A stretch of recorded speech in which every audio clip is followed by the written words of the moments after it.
Good afternoon and welcome, everyone. Please continue eating, but we have such a great program, we want to go ahead and get started. I know you are all here anxiously awaiting hearing from our featured speakers today. So my name is Christine Keck. I serve as the Managing Director of Federal Government Affairs for CenterPoint Energy. And I have the distinct honor of serving as the current chair of the Southwest Indiana Chamber of Commerce. The Chamber and Rotary and some of our great community partners have made today's conversation possible. Many, many thanks to our friends at Old National Bank, and you'll be hearing from them shortly. But they deserve a round of applause. Many thanks to Old National Bank.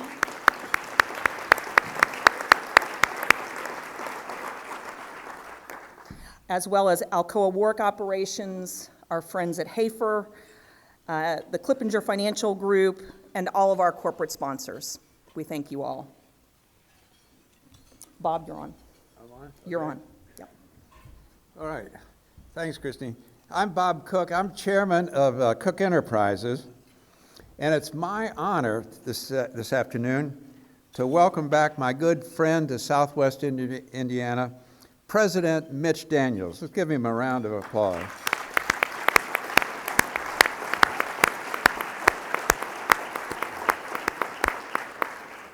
And you all know that's the president of Purdue, not the president of the United States. There were a couple of us, there were a large number of us who encouraged him. In fact, we even said we'd go to Iowa to work for him. And much to our dismay, he turned us down. But he's doing a great job for the University of Purdue. When Mitch was the governor, he had a lot of great ideas, and he did a lot of really good things for us. One of the ideas he had was to monetize the toll road, the Indiana toll road, and he leased that. And with the money he got by leasing it, he used some of those funds to jumpstart I-69. Let's see, I think we have a picture here of us. You remember this, Mitch? We did the groundbreaking right here in this building on the other side back in 2012, November of 2012. So, yeah, thank you for that. And then, Yes.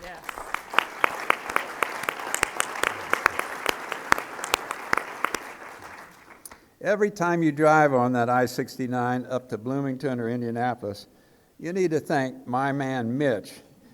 You remember this groundbreaking, Mitch? You brought your motorcycle there, and was that where you didn't observe the speed limit and were clocked at over? Well, in a few years, we'd like to invite you back. Bring your motorcycle along, and we'd like to help you or have you join us on the ride from Kentucky to Indiana on the new I-69 bridge.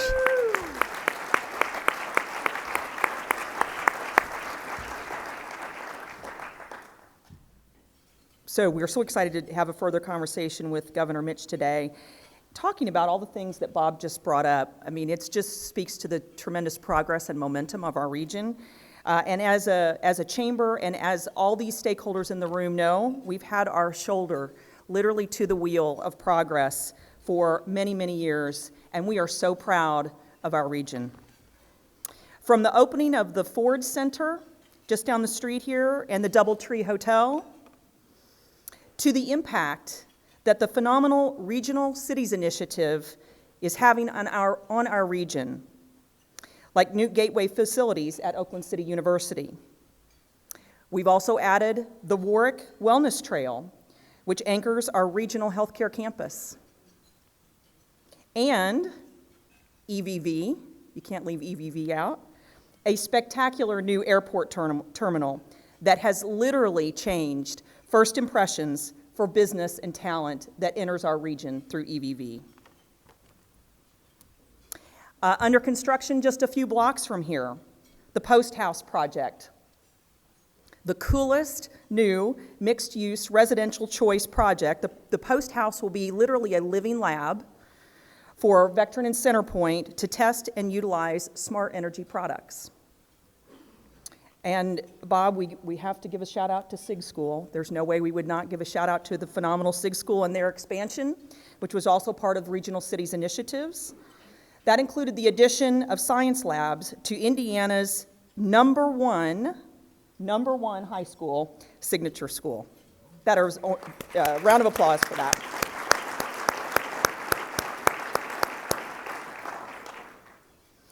Well, and the people in this room certainly know that enterprising business leadership is not new to us in this region.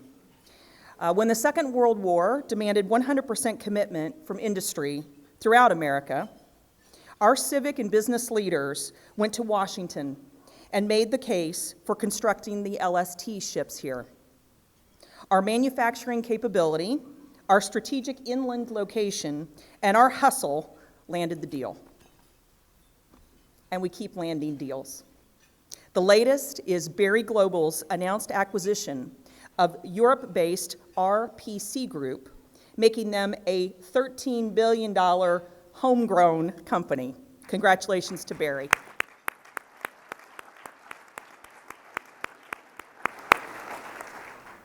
Homegrown businesses like that are literally transforming downtown Evansville.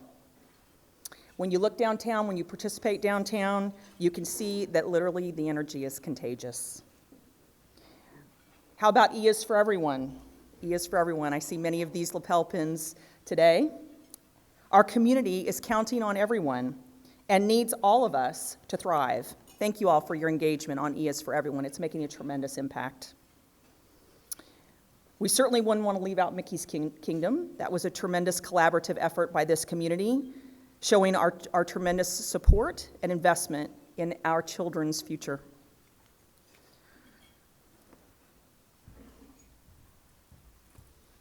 You know, a couple years ago, Dr. Steve Becker was named the interim director of the IU School of Medicine here in Evansville. At the time, it was sort of a minimal program, but Steve had an idea. He had the idea to create a medical university cooperative.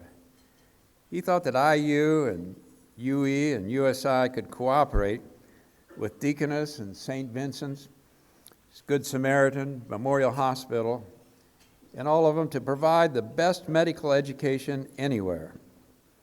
Through tireless efforts of many individuals, we now have just a few blocks away from here the new Stone Center for Health Sciences providing world-class medical education. Thank you. Thank you for all your help on this.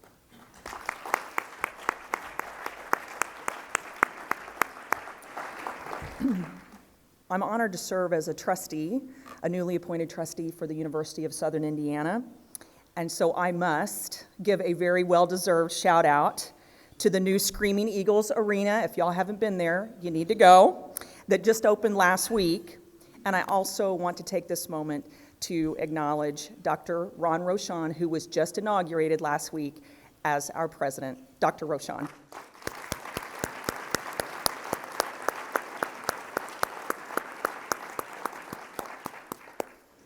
And for you all who weren't there or got to see it online, you need to see Dr. Rochon's remarks. They were beautiful and very impactful. Thank you, Dr. Rochon. And Mayor Winicky just unveiled Evansville's newest aquatic center. So we have tremendous momentum. The projects, the buildings, they are impressive. But honestly, it's how we leverage all of this momentum that will cement our future. Today's fireside chat, it is without a fire, but it is still a chat, is sure to be a catalyst for us in these ongoing conversations. Oh, there it is. There's the fire. You got to be flexible in these things, Bob. Just okay. With that, it is my distinct honor to welcome a very dear friend of mine, Mr. Jim Sangren, President and Chief Operating Officer of Old National Bank, to extend an official welcome. Please join me in welcoming Jim.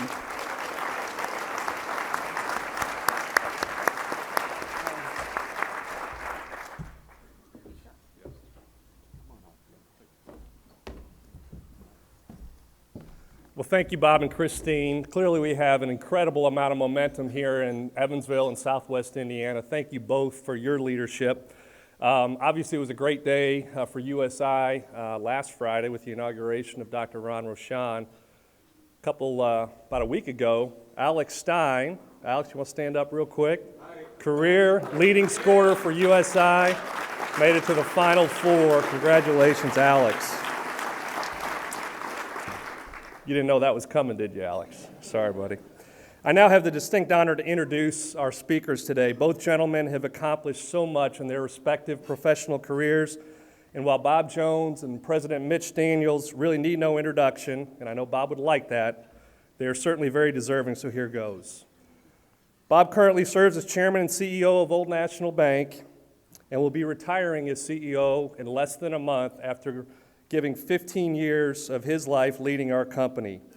As most of you know, Bob is extremely engaged in the community and serves on many nonprofit boards and has chaired countless capital campaigns for various organizations throughout Southwest Indiana and across our state. It's fair to say that Bob has played a key role in most of the impactful projects that Bob Cook and Christine Keck just shared, particularly Stone Family Center for Health Sciences, the Doubletree Convention Hotel, and the Regional Cities Initiative, to name a few. He has challenged us all to think bigger as a community, and today our sense of civic pride is at an all-time high due to his strong leadership. At Old National, while driving high performance, Bob's biggest impact has been his ability to create an incredible culture focused on community giving, service, diversity, equity, and inclusion, and his unwavering commitment to ethics. I think he's most proud of the fact that Old National has been named one of the world's most ethical companies by the Ethisphere Institute for 8 years in a row, and I would certainly agree. Bob has received numerous awards for his service and leadership, but two in particular were presented to him by then Governor of Indiana, Mitch Daniels, the prestigious Sagamore of the Wabash Award, and the Distinguished Hoosier Award. Bob, I know I've already gone too far already, so thanks again for serving as our facilitator today. I know, I knew I was going to get that. It is now my distinct honor and privilege to introduce our keynote speaker, Mitch Daniels, the 12th president of Purdue University and the former governor of our great state. We are thrilled to have you join us today. Mitch was elected Indiana's 49th governor in 2004 in his first bid for any elected office, and then re-elected again in 2008 with more votes than any governor in state's history. During his tenure, Indiana went from a position of significant deficit balance to a AAA credit rating, led the nation in infrastructure spending and building, passed sweeping education and health care reforms, and built a sizable budget surplus that all of us as Hoosiers still benefit today. He created the IEDC, the Indiana Economic Development Corporation, in order to attract new businesses to Indiana, and has been incredibly successful. And today, Indiana's business climate ranks among the very best in the country. At Purdue, President Daniels has prioritized student affordability and reinvestment in the university's strengths. Breaking with the 36-year trend, Purdue has held tuition unchanged from 2012 through at least the 2020-21 academic year, which has helped drive strong increases in both applications and enrollment. Simultaneously, student borrowing has dropped 31%, while investments in student success and STEM research have undergone unprecedented growth. It is less expensive to attend Purdue University today than it was in 2012. Pretty incredible. Also under his leadership, Purdue acquired Kaplan University and established Purdue Global to meet the needs of the working adult learner. And the list goes on, including an exciting run to the Elite Eight of this year's NCAA men's basketball tournament. Should have been playing tonight. In recognition of his innovative and bold leadership as both a governor and a university president, Mitch Daniels was named among the top 50 world leaders by Fortune magazine in March 2015. Mitch and his wife Sherry have 4 daughters and 6 grandchildren, and we couldn't be happier to have you here today. So it is now my pleasure, after a much longer intro than both would have liked, to introduce our keynote speaker and facilitator, President Mitch Daniels and Mr. Bob Jones.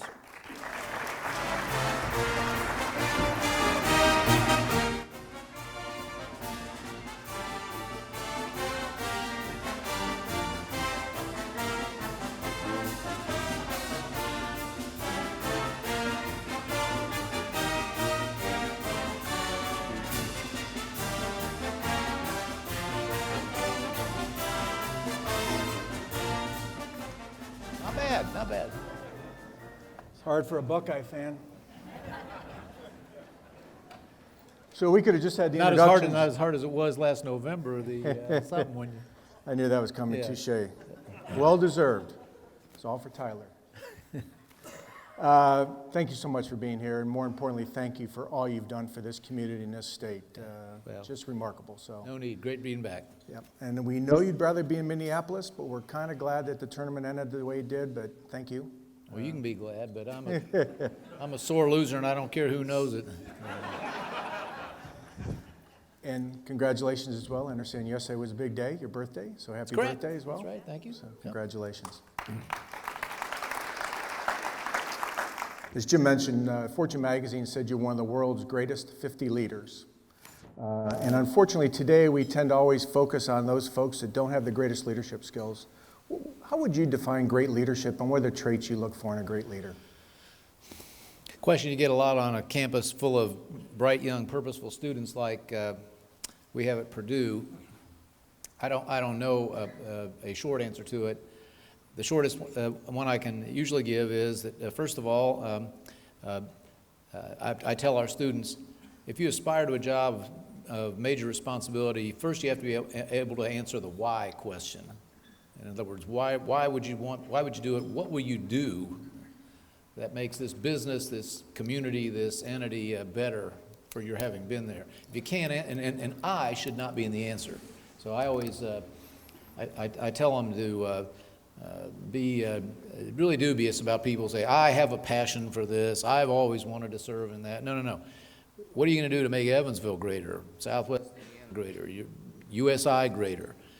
And that ought to be step one. You know, I think another generally accurate statement is that if you have to be able to ideally explain a direction to people in a way that incites and excites them to want to pursue it voluntarily and enthusiastically. I don't know of very many institutions. I don't even think the American military really operates anymore on a command and control basis. And so the reason the Old National Bank has become a spectacular success story that every Hoosier ought to be proud of is that you and your colleagues, you had to have aligned that company around a very clear direction and gotten people really fired up about it. And so I think that's where it all starts. And if there's one last thing I sometimes say to our students, try to be a person people can trust. Meaning that if you say you'll do something, do it, and do it promptly. Little things, return your phone calls. Most important, if someone asks you to keep a confidence, for goodness sakes, keep it. And it's amazing how few people don't. And I think when you see those kind of qualities in somebody, probably they're going to be successful in leading something somewhere. And who do you consider as role models for yourself as a leader? Winston Churchill would be in many, many ways, would be somebody that I've spent a lot of time reading and learning about. Other great figures from our own history, Washington, for sure.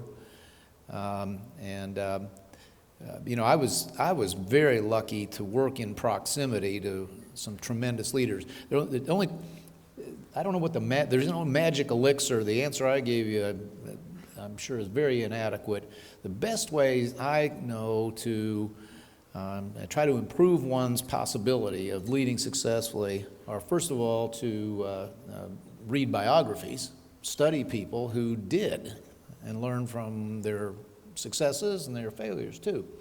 And secondly, if you're fortunate enough, you know, this table was work in proximity to a Bob Jones or a Lloyd Winnicke or some of the people I've worked for in business and in public life. So Ronald Reagan would be one very, very obvious example of that. Great. You mentioned public service, and you have a tremendous legacy in public service, best described as Mitch leads with no concern for what is popular, but only what is right. I would argue that our Honorable Mayor Winnicke is much the same. But what advice would you give to today's political leaders? Yeah. I've got to find a different way to say this. What I always told our folks in state government when we were taking on something that was going to be controversial, and everything of significance is. Robert Kennedy said, all progress depends on change, and change always has its enemies. It's just human. I'm not faulting people who are hostile to change or reluctant to change. It brings uncertainty and it discomforts people. But I used to tell folks, listen, don't worry about that. Results are Trump. So like I say, I need a new way to express that now because people will misunderstand. But I think you know what I'm getting at, that on occasion after occasion after occasion, we would see something that we thought would make Indiana a better, more successful state, that would lift people from the bottom, which was our main goal always. You just have to, at some point, accept that the criticism will come. Often unfair and untrue statements will be made. Mm-hmm. And the best thing I ever did in the 8 years as governor was when I quit reading the clippings. They used to bring me, for a long time I thought I should stay abreast of these things. They would bring me a news summary every day. And for a couple of years I wasted a lot of time. God bless it, that's not true, that's wrong. Somebody's got to call somebody's got to write a letter to the editor. You know, then I finally realized, you wasn't getting anywhere.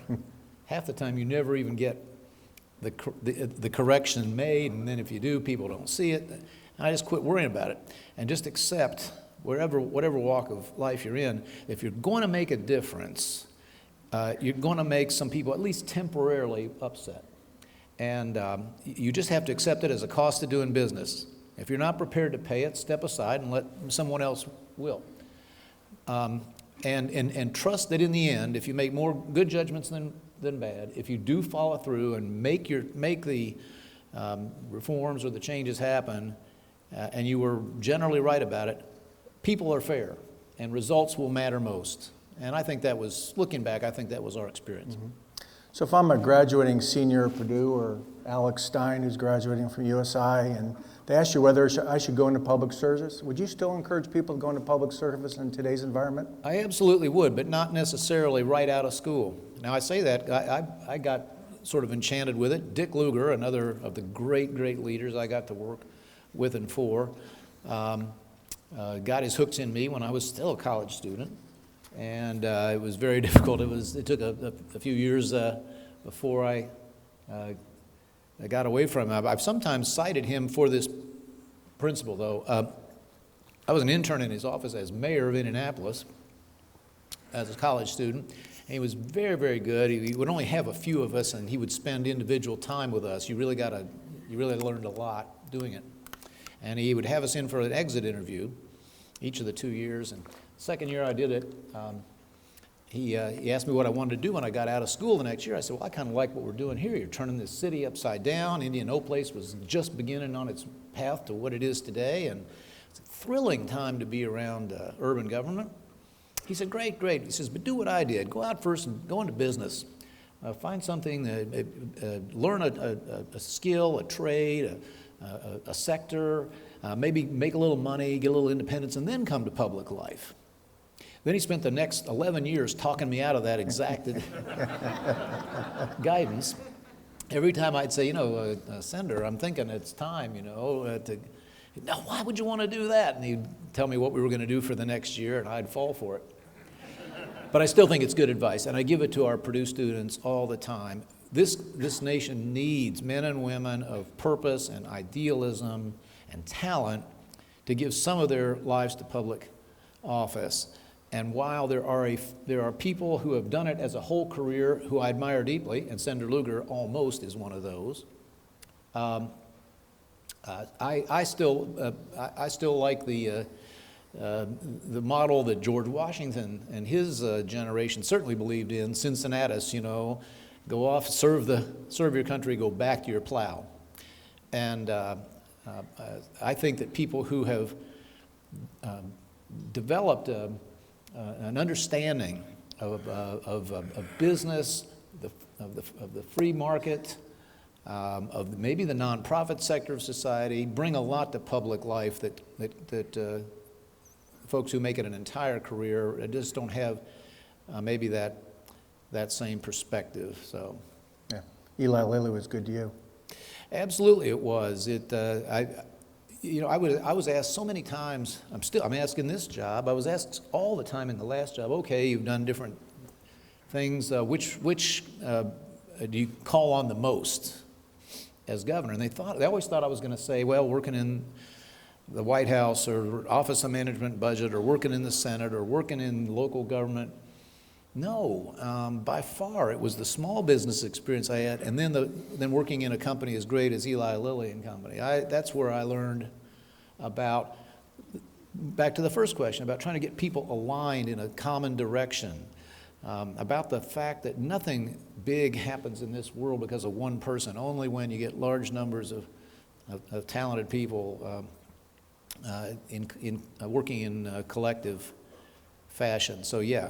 And back to Lugar's advice, it made my family it paid for 4 daughters to, go to college, and You got some great talent in your administration too. that was the whole essence. Bob Cook was the one as it was mentioned, was on our original Economic Development Corporation board. So when people used to ask me, I'll never forget one of the first experiences running. I was down here in Posey County, and having dinner, and it was in New Harmony, I think. And the lady that was having dinner with pulled out a picture of a small child and said, and she said, if you get elected, she said, I just want one thing. I want you to create a state that brings this baby home. It was her grandson or daughter whose parents didn't want to move from Indiana, but they didn't see enough opportunity here. I said, well, that's what we're doing this for. That's the whole idea. And when we got elected, we were very fortunate, I thought, that our team, having been out for 16 long years, there were no grizzled veterans around. We had to have all new people. And talent then and now and forever is always the essence. I know you found this at Old National. And we were so lucky or so fortunate that people of extraordinary talent agreed to come in and give some of their time, step out of their businesses. We caught some people who were in between, some people who had just retired or who had just sold a business and hadn't decided what to do next. And I'll never forget, I got them all in a hotel room between our election and inaugural, probably 70 or 80 first people that came in. And I said, look, every successful business or entity I've ever known had a very clear purpose, and everybody knew what it was. It was the mission or the vision, or it was on the wall, it was on the annual report. Everybody knew what it was, why we're here. And then everybody knew their role in producing that result, and that they were going to be measured and rewarded if they did. And I said, okay, here's ours. We're here to raise the disposable income of Hoosiers. That's it. We're here to create conditions where more jobs come to this state, where on average they pay more than the jobs we have today. And then we're going to try to run the people's business in a way that leaves more of those dollars in their pocket so they can do what they want with them. I said, now if we can do that, all our other problems begin to become more manageable, and government will naturally have more revenues to do what it needs to do, and you understand. And that's all we did for 8 years. And we told everybody, I don't care where you're working, what department or agency, wherever, we're going to figure out how you can contribute to that result. And I think people embraced that, and off we went, and we really never took our eye off that ball. Yeah. Thank God you did. So let's switch a little bit to academia, since your third career. As Jim mentioned, education faces many challenges. Purdue's been a stalwart in change. You've had student borrowings down 37%. Your tuition's been frozen since 2013. Your faculty's engaged and supportive of most of your changes. Mm-hmm. So what lessons can other academic institutions learn from your experience? Bob, I am very shy about preaching that anything we've done is right for any other school but ours. Every school faces different situations, and I, as recently as this morning, routinely turn down invitations to come out and preach about it. I mean, I do think that keeping the student at the center of your bullseye always is important. I think never losing sight of your trustee's mission or trustee's assignment to take care of an institution for the long term. So that goes to things like being careful about finances, not building things that unless you're sure you really need them, to trap scarce dollars in a capital form for a long time. But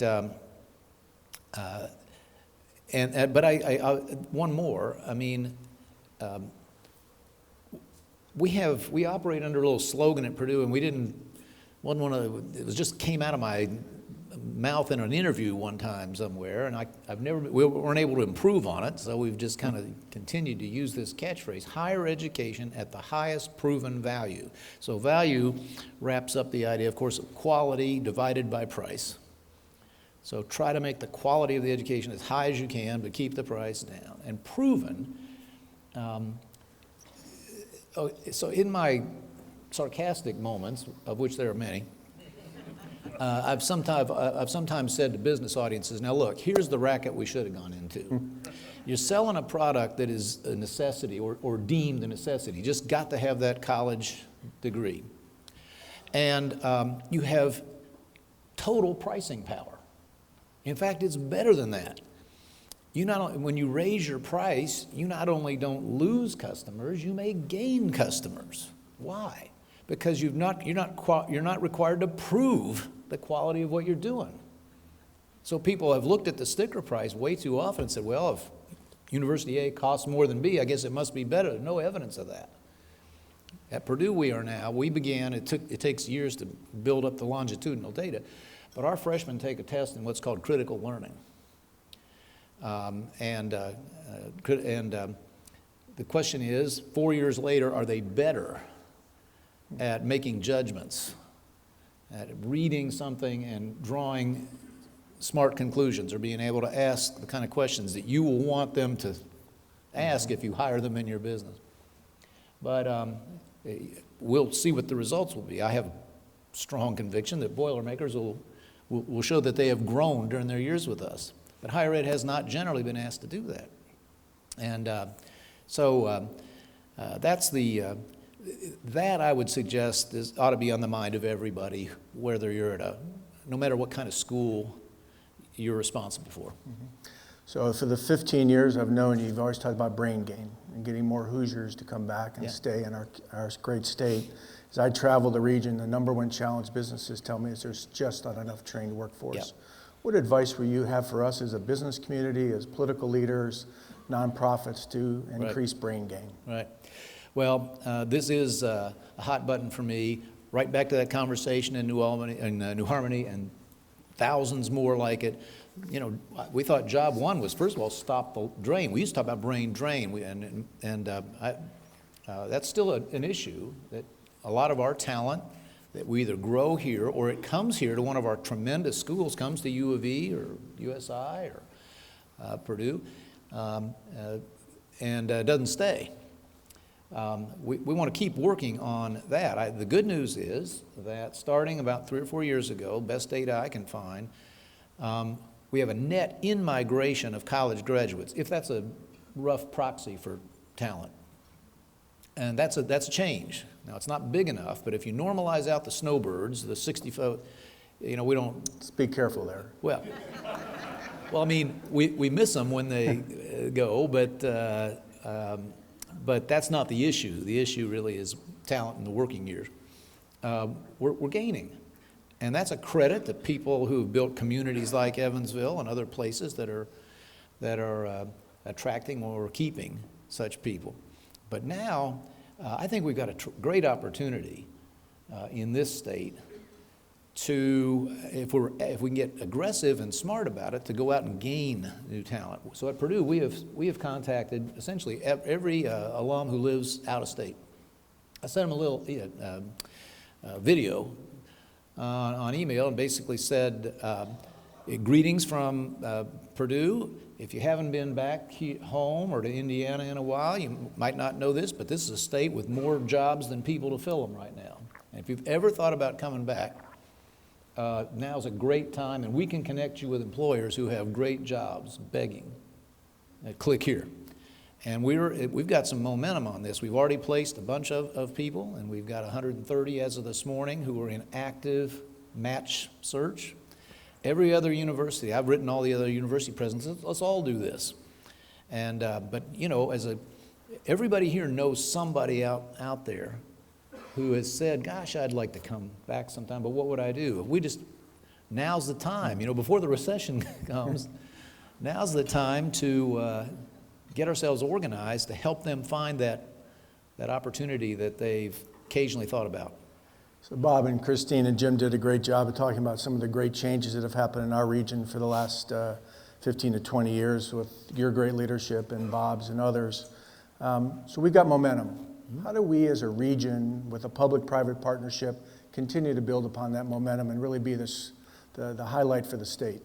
You're really doing all the smart things that and I'm not saying this to be ingratiating, I came to this view some time ago. I have to tell you that having struggled, I was so conscious always and tried to make sure everybody around us was. I used to say all the time, look, Indiana cannot be great till all of Indiana is great. And so that means that our mid-sized cities, it means our rural spaces. I've had some romantic notions, and I still hope one day we'll see that broadband and connectivity will mean that businesses will flourish once again, even in places much smaller than Evansville. But for now, I think what we've seen is that talent wants to live in vibrant communities,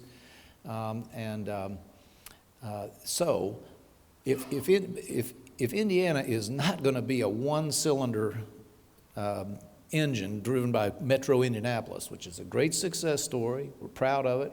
Somebody calculated recently about a third of the state's entire GDP is in that metro one area.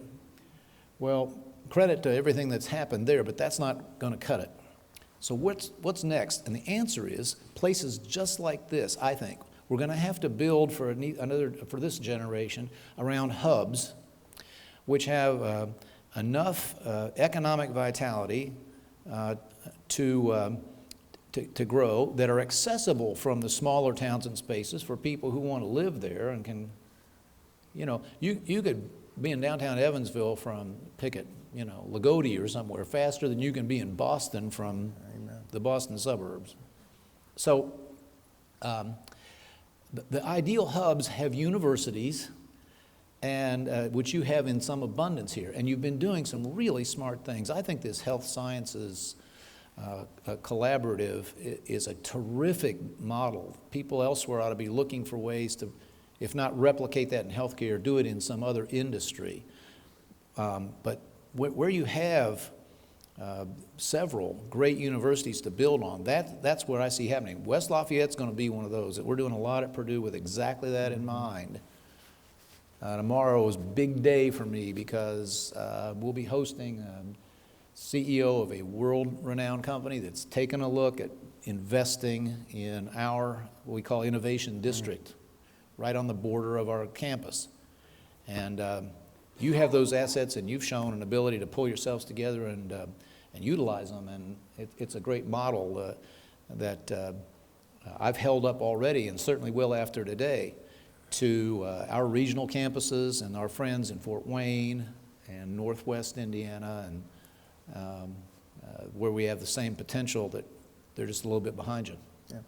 Let me kind of broaden this question and look at the national economy. And one of the things that you were known for prior to the last Great Recession, you were one of the first predictors. So what inning do you think we are right now in our economy? Well, all the smart money you read says it's, you know, it's coming. There has to be a slowdown. There's going to be a slowdown. The world has slowed down, so we inevitably will. Of course, they said that about this year, and some of them said it about last year. I continue to think there's a little more momentum in the American economy. I think the professional economists have always underrated the subjective factors. Even before there was the tax bill, which I think, no tax bill is perfect, but I think the one they passed has lived up to its potential, and you saw a lot of investment, big surge in investment, and that's been driving, I think, the economy as we have it now. But the part that nobody can quantify, but just simply the liberation that came from a more, let's say, measured approach to regulation. Yeah, we like that. I mean, it was just lifting the boot of the federal government off the neck of this economy before they did anything affirmative. Simply stopping that, it's, like the ball-peen hammer thing. It feels so good when you stop. And so I think that effect is continuing, and I think that's one reason why the economy keeps surprising some of the alleged experts on the upside. And the people I think have been the most accurate up to now still see 3% for this year, and it won't surprise me if we hit it again. So last week, Ray Dalio of Bridgewater stated that capitalism needs to be reformed, and every day we see more and more in the media where capitalism is under fire. I would argue that our system is the best in the world, but do you have any thoughts on Ray's comments? Well, with that, I didn't read them, so I don't know what kind of reforms he wants. It certainly needs more vigorous defense than it's had. Free institutions, free markets, capitalism, the name we've always given it, has done more to lift more people out of poverty and misery than any system that we've ever had. It's provably the best way up. If what you really care about is lifting people at the bottom, as you should, then this is the way to do it. Have there been behavioral problems? Yes. Is there possibly too much concentration? We have mechanisms for this. I think those are legitimate questions. We have had, it's true, a lot of consolidation in a lot of businesses, and we Americans have always suspected bigness in all its forms: big government, big labor, big business,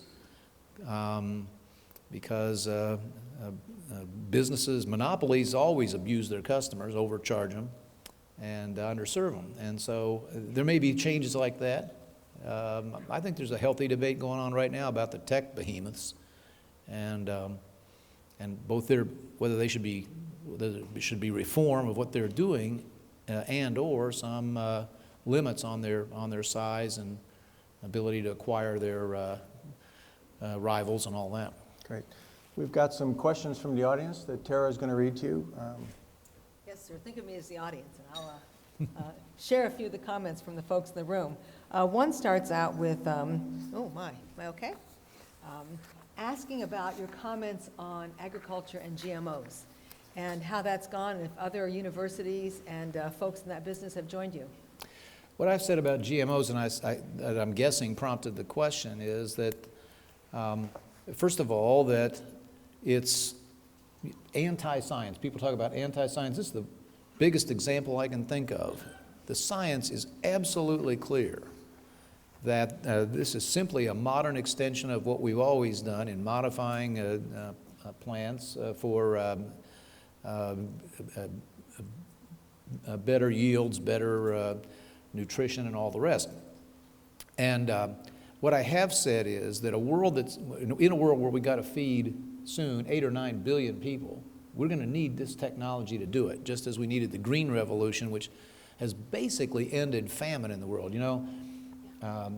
Famine, the eternal scourge of humankind, is basically done in this world, except where politics gets involved, where there's a war or a civil war or something like that.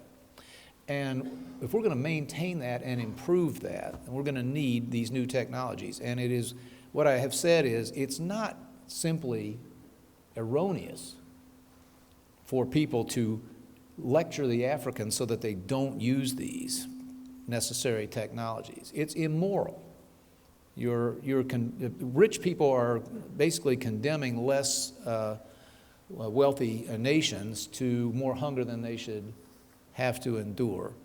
And what I've said is that I understand why people of science, people of business, you don't generally get in fights you can avoid, and people in regulatory office have been playing by the Marquess of Queensberry rules, but the other side isn't.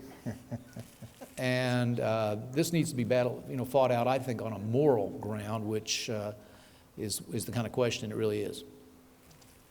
Well, in that same view, while we're in big science, I have another question here about Purdue's role in future human space exploration.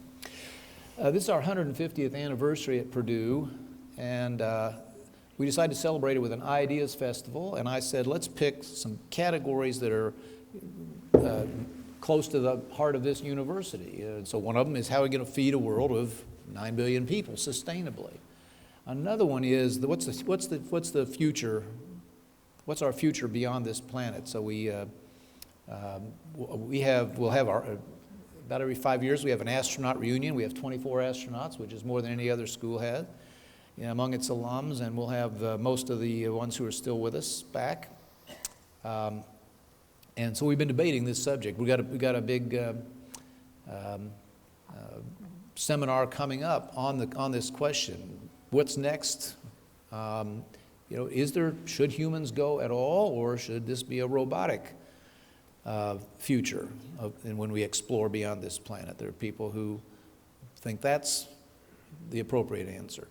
Some of us think that the answer has to start at the moon. We got to go back to the moon before we can really think about Mars.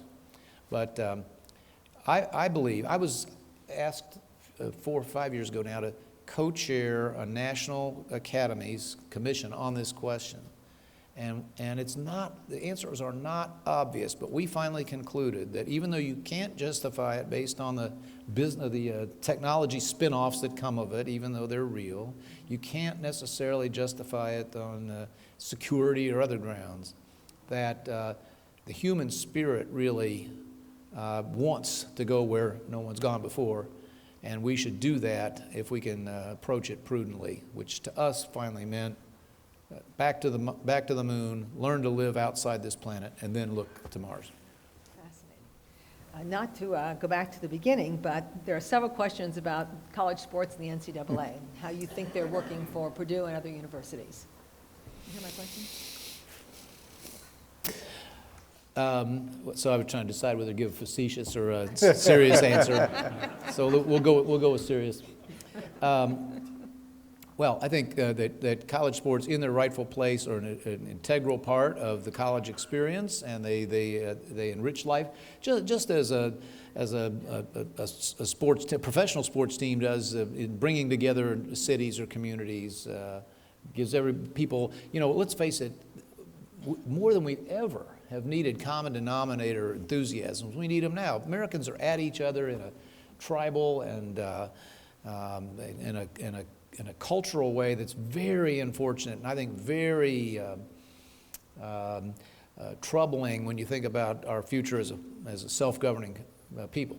Well, one thing that does tend to unite people, get them to put aside their us and them attitudes, is sports, and I think college sports is the most exciting and genuine of those enthusiasms. Now, are there abuses, and has it gotten out of hand? Yes, it has. I've written and talked a lot about, I think the hypocrisy around a situation where at least some schools take people who are pretending to be students. They pretend for a year, maybe two, and then off to the pros. That system needs to change. The one-and-done thing's got to go. It's set up for the benefit. The NBA likes it because they get a free farm system and a promotional system. The Players Union likes it because it keeps the competition out for an extra year or two. And some people like it just because of the they like to, if your school has those kind of players. I love the fact that there's no one-and-done teams in the Final Four this year. And, you know, they haven't been doing all that well in the last few years, and maybe that'll help it a little bit. But that rule needs to change. And, you know, you operate at a handicap. If you're a school like ours, where we believe that when I first got the job, they asked me what my views on college sports, and I said, well, there's three things. I love them. I said, I'm going to be the most maniacal fan you've ever had in this job, and I am. But I said, there's three things above the line to me. One is that standards of character have to be the same, you know, for the star wideout as any other kid on campus. Another one, which was at that time fairly unique to us, a little less so now, is I want you to pay for yourself. I don't want to charge a young person from Evansville who may not even care about athletics extra fee so we can have the, you know, fifth set of uniforms. But the other one was student athlete has to mean it. So I usually say real students taking real classes, getting honest grades. I said, now, after we do those three things, I want to win. I want to win everything. I want to win every game and every match, you know, like,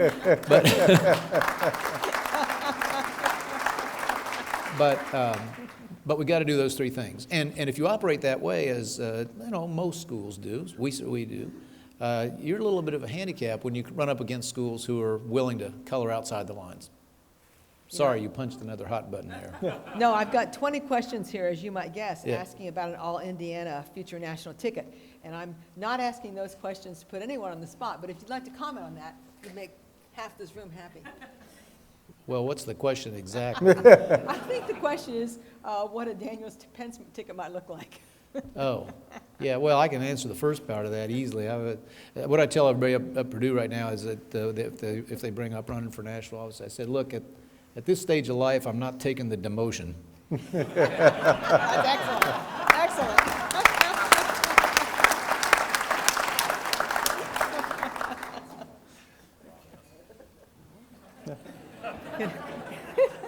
That was so good, I don't know how to top it.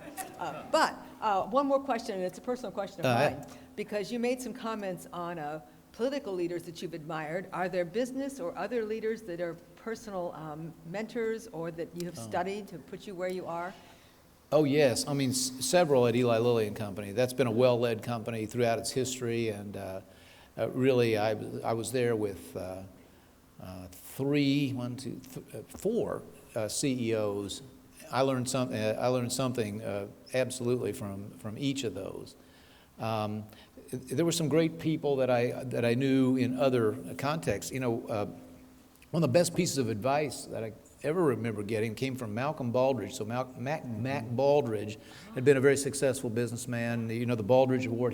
He served once as Secretary of Commerce. So he was one of those great citizen public servants that I mentioned. And the Baldrige Award is still given as it's almost impossible to get. You have to for quality in business. But there was a day, and this is in the Reagan White House, and I was on the front page of the Washington Post and other places for something I said that you know, was controversial or something I shouldn't have said.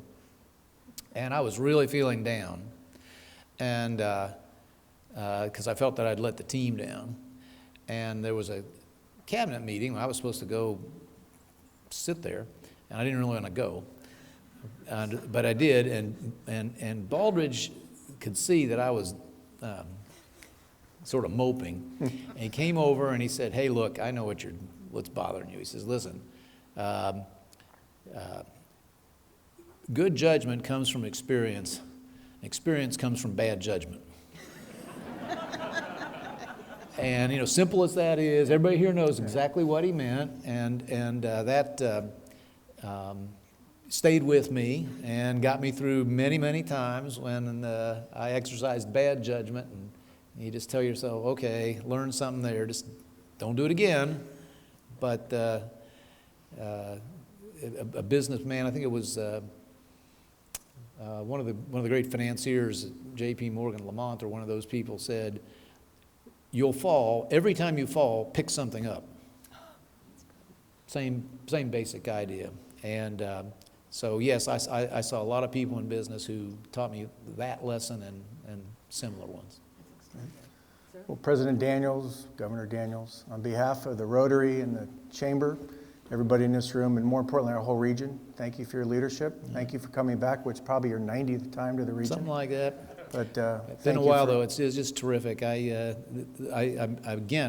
don't say this everywhere I go. This community, this corner of the state, I've always felt had so much going for it. It was so important to the rest of the state. It's one reason we need to get you fully connected to the rest of the state. You know, the Evansvilles, the Jaspers, and some other places I could name, you know, are a great part of Indiana's past, present, but especially future. So thank you for all you're doing, and I love coming here and hope it won't be too long before I do it again. We'll get you back again. Thank Ladies you. and gentlemen.